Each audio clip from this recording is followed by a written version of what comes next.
A conversation with Mayor Paul Soglin. For the record, I'm Neil Heinen. A budget is but one way to measure a city's priorities and well-being, but it's an important one. Madison has a new budget. Along with it, new challenges and opportunities, of course. My guest this morning is Madison Mayor Paul Soglin. Paul, thank you. Nice to see you again. It's good to be here. All right, so it's been a bit, and so let's start with Oscar, if we can, now, just with a little bit of hindsight. You know, it's one of those historic moments in our city. Give me your impression of the landscape, where we stand now. Well, as one of the Oscar Mayer executives said, and if you look back over the last 40 years, this was almost an inevitable result. I mean, nobody has a manufacturing plant in a 3-, 4-, 5-story building, let alone a 7-story building. Yeah. So you combine that along with the geography, which is we are no longer, we never were, the center of the resources need for production, namely hogs. Right. And if you look at it, they're laying off over 2,500 people in 2 plants, replacing them with 400, and they are going to have more efficient, faster production. Sure. Our question is not so much Oscar Mayer, but what are we going to do to replace this deficit in our economy? We've worked And it is a significant deficit, Paul? It is. I mean, if you had known this was coming, would your budget have reflected this? I don't think there's much we could have done. Right. And keep in mind, I'm the mayor of Madison. Less than 300 of the employees affected, out of close to 1,000, are city residents. Right. I make that point because it is a regional issue. Right. It's clearly a regional issue. So, first, the easy part, believe it or not to say it's going to be real easy, is finding jobs and moving folks into the economy. Pat Schramm and the folks at Workforce Development have the resources. They've unfortunately been through this before. Yep. Many, many times. You know, the Janesville GM plant closing. We're seeing good indications that it's going to be traumatic on the families, but most everyone is going to find a comparable job. Okay. The 2 big holes. First is Oscar Mayer was important not just for the payroll, but for what it meant in regards to suppliers, what it meant to the local dry cleaners, what it meant to the local bank or credit union where people did their financial business. So that's real important to us. And the second part of it is what happens to the site. Now, we're going to start with our economic development team and with MadRep, and everybody really has to know who MadRep is. MadRep is our regional economic planning group that the city and the county where we're active players. We got to figure out what's the best use of the site. Now, we're getting all kinds of suggestions. A lot of people are talking about housing. And housing, for me, is not a priority. I want to see it as something that's employment-based. The best use of the site may not be a 7-story building. The other thing is we have a long-term commitment economically to the infrastructure. We have roads close to the airport, but the one that people overlook is water. We have spent the last 70, 80 years in partnership with Oscar Mayer putting in a very sophisticated system to bring in fresh water and to discharge it into the sewage treatment plant. The infrastructure, tens of millions of dollars to reproduce. And so we hopefully can find a match out there with someone who needs large quantities of water, and this then becomes an ideal site for them. So Are there any givens? Does the building absolutely remain, or is there a scenario where it comes down? The scenarios could be it stays, it comes down, or maybe a portion of it stays. It doesn't have to come down. It's not in bad shape. There's some older parts that are fairly inefficient. Yeah. In fact, there'll be a group of us in the next couple of weeks taking a tour, and let me just say, the Oscar Mayer corporate, the Kraft Heinz corporate people, while we may not like their decision, they have been outstanding in working with us. They have provided us, for example, the zip code breakout of where all the employees live, so that every community in the region, this goes beyond Dane County, knows locally what the impact is on their residents. They are working with us on the real estate. We'll be doing a tour to look at the building and get an understanding of what its needs are. One of our questions, assuming that it's not going to turn overnight, what is it going to cost on a month-to-month basis to just maintain the building if it's empty? Sure.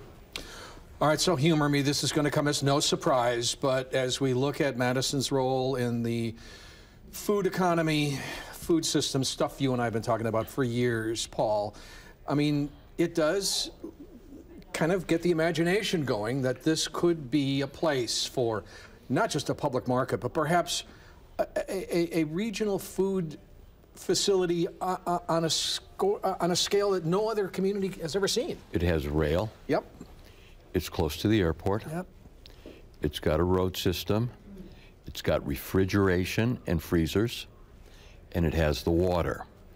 And so, and it fits right in the middle of a strip a couple miles long where we start at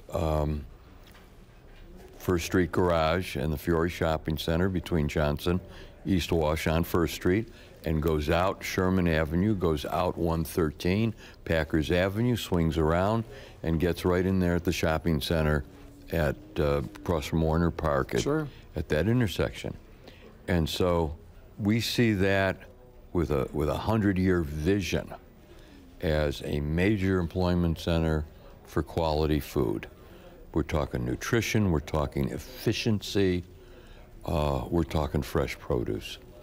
And so that's at the top of the list in our thinking about the reuse of the site. And wouldn't that, if we're going to take Governor Walker at his word and include MadRep in this, wouldn't it be a place where maybe there could be a collaboration that we haven't seen since maybe Monona Terrace? Well, and that's exactly the thinking. You know, when I discussed this with the governor, and the governor and I haven't had a lot in common over the years, I was thinking about the roles of the states of New York, Massachusetts, Connecticut in funding and supporting and investing, that's the key, in public markets in those respective states. This isn't a question of the state helping to pay for Madison's public market. Right. The region, the city are committed to an agriculture-based economy focused on food and beverage. The state is.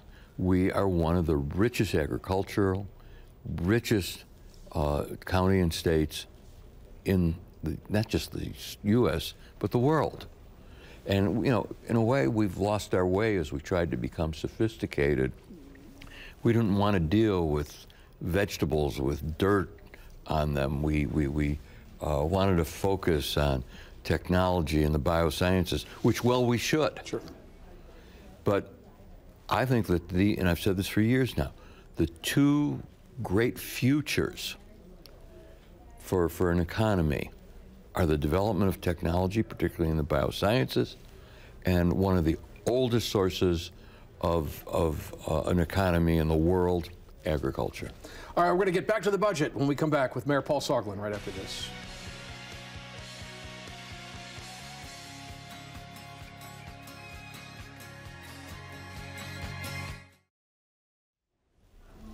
I'm back with Madison Mayor Paul Soglin, and we are talking about the last few months and everything that's been going on. But I do want to go back to the budget. Just kind of get your take so people can hear what you identify as really the most important aspects of this budget, Paul? Well, first off, it's as good as it gets.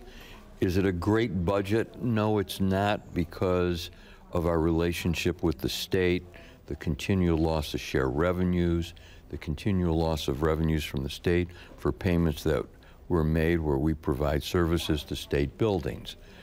If I could get us back to some of the ratios we had in the 90s or the 70s, then we could be talking about a great budget. Yeah. I don't like the increase for the homeowner, for property owners in the city. Given what we had to work with under the law, I think it's a good budget. It's a good budget. Little higher in terms of the taxes on the average home, but it recognizes the public market. It recognizes a lot of the efforts we're making in terms of diversity and getting equity into services throughout the city. Moved up the police station a little earlier than I'd like, but and it recognizes the value of public employees. And let's not forget, we got a lot of focus on police and fire. Right as we're watching us now, people are coming out of a snowstorm. There's the plows, but there's the folks nobody ever sees, the people who maintain that equipment and who take care of it so that the streets can be plowed, so the garbage can be picked up. These are the folks who do the work for the essential services. Going back to Act 10, their role in our community was diminished by the state, and these are hardworking folks that need recognition because they don't work for just the dollars. Yeah. They work for the public sector because they get a sense of satisfaction and the dignity of knowing that basically we're all dependent upon them to get to work, to play. Yeah. Yeah, no, I know treating city workers was a priority for you, and that was done. It was also one of those budgets where there were a lot of small things that seemed to enter in there, and a lot of them were responses to the racial disparities and the race equity stuff that we've seen. In terms of big ticket stuff, I mean, you mentioned the most important ones. So then we've got, kind of simultaneous to this, we've got the Judge Doyle Square conversation, which has been an opportunity to think as big as we want to. Where do things stand with that right now? I know we go back to the three other proposals, right? That's where we start. All right, so we started out wanting to have the replacement for the parking ramp. We wanted to have a minimum 250-room hotel. Then we went through the experience of the last 12 months, basically, with the excitement and the possibility of Exact Sciences coming downtown. So we'll end up with Exact Sciences at the Research Park. We've got them in the city. Not as great as we had hoped, but it has changed our thinking and the developers' thinking about the site. So if we lost 6 months or a year, I'm not so concerned, because as we look at the new proposals, and each one of those three developers will come forward with new proposals, we may get, again, a private office development, perhaps housing. We know that there is some demand for that. So I'm pretty happy and satisfied that we'll minimally get a really great design for the parking underground. We will get at least a 250-room hotel. And if we don't get it, we're going to at least reserve on the site possibility of more private sector investment, jobs downtown that make it more efficient. In addition, from a design perspective, it's going to be special, Paul. Are you confident of that? Yes, okay. I am. All right. Especially with the standards that the staff has been assigning. Okay. But the other thing that we got out of these negotiations with Exact Sciences is we got a floor, and it was a very high floor in areas we've never gone before. We have got labor agreements. We have got commitments in terms of hiring in regards to diversity that we've never experienced, and those will become the minimum standard for this project and all subsequent projects using TIF. And then, and in terms of urgency, how much time do we have before that parking ramp falls down? Well, we'll have this ready and onwards within the next 18 months, and I'm not too worried about that at this point. Okay. All right, when we come back, let's talk about some things that you would like to accomplish coming up next, and give me your impression of how you feel about the city right now, and we'll do that right after this.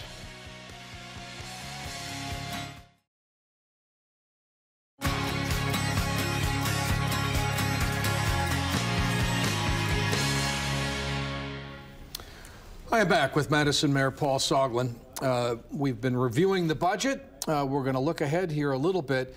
And just, you know, as we do think back on 2015, Paul, which was a challenging year in a lot of ways. I actually wrote something for the December magazine on the emergence of black leadership in a way I think we hadn't seen it before that helped us get through the Tony Robinson thing in a way no other city's been able to do. I found it very optimistic and very hopeful. But now we just went through this body camera conversation, and you know, kind of the shorthand is that there was some trust building that was put ahead of body cameras, which not everybody liked, but in a way kind of makes sense if we are indeed building the kind of trust in our law enforcement that we think we need. Give me your impression on where we stand in that effort. All right. So I want to stay focused on trust. Yep. Whether we're talking an organization, a city government, a business, an Oscar Mayer, whatever, if you want to maximize the best, most efficient way of using the resources of the organization, making the workers the happiest, getting the best results, you have to have trust. Then you've got the relationship between that organization and the people it serves.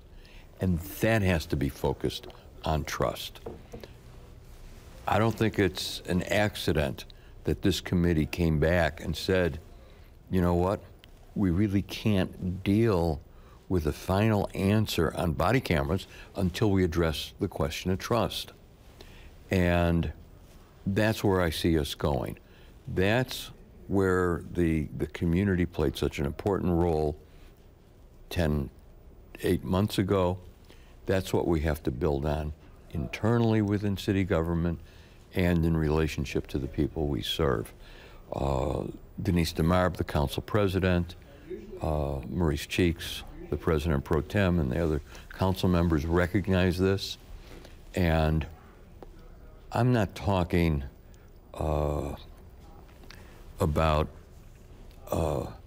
simply making the assertion, trust us, but taking specific actions and going down that path where we will not only build the trust in the organization, but with the community.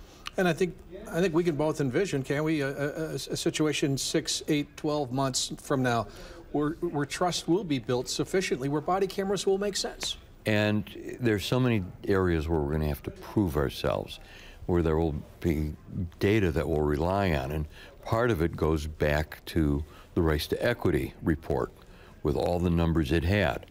When we start showing better academic performance for all of our kids in the schools, yep.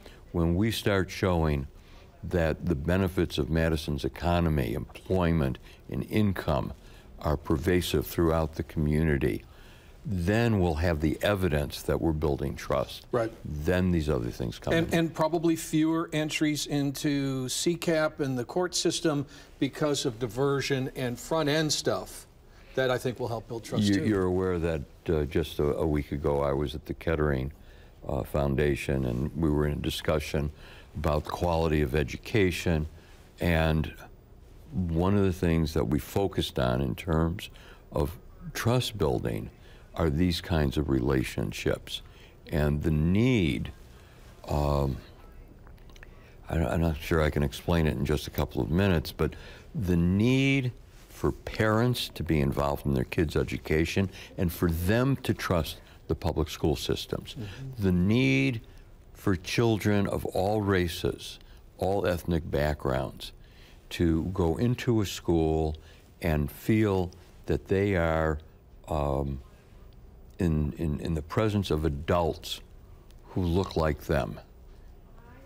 Then there's the question of the role of the community. When you look at poverty, when you look at trauma, and trauma, I want to stop on for a second, we're talking about hunger, We're talking about mental illness, witnessing violence. Those are things outside of the classroom which have a profound effect inside the classroom. And that's not something a teacher can solve. That's not something that they can do alone. You know, we don't spend a lot of time recognizing the value of social workers. We see it from our side. When we can get a social worker into a household and make a difference, it not only has a profound impact on that family, it has a profound impact on the neighborhood and in the classroom. All examples of the Kettering theory of citizens, communities, and institutions working collaboratively on shared values and issues, which I think is what you're talking about there. We've got a minute and a half, Paul, just in terms of homelessness and where we are in that conversation. Well, we're going to have a significant number of ASH vouchers, which is going to help us in our first goal, which is single homeless veterans. We're going to have a real a step forward in the spring when we open up Rethke. Yep. and get 50 folks who've been on the streets into housing. We're doing a lot of things that aren't as visible in terms of the 1,000 households that are doubled up. I'm very concerned about what absenteeism and what lack of stable housing does in our effort to get our kids educated. It's got a profound effect. And these are some of the other areas we're working on. So we've got some very visible chronically homeless. We've also got a significant number of folks who are doubled up with cousins, with parents, grandparents, and that's our challenge. Paul, thanks a lot. We're going to come back and wrap up For the Record right after this. I almost said this, but I didn't.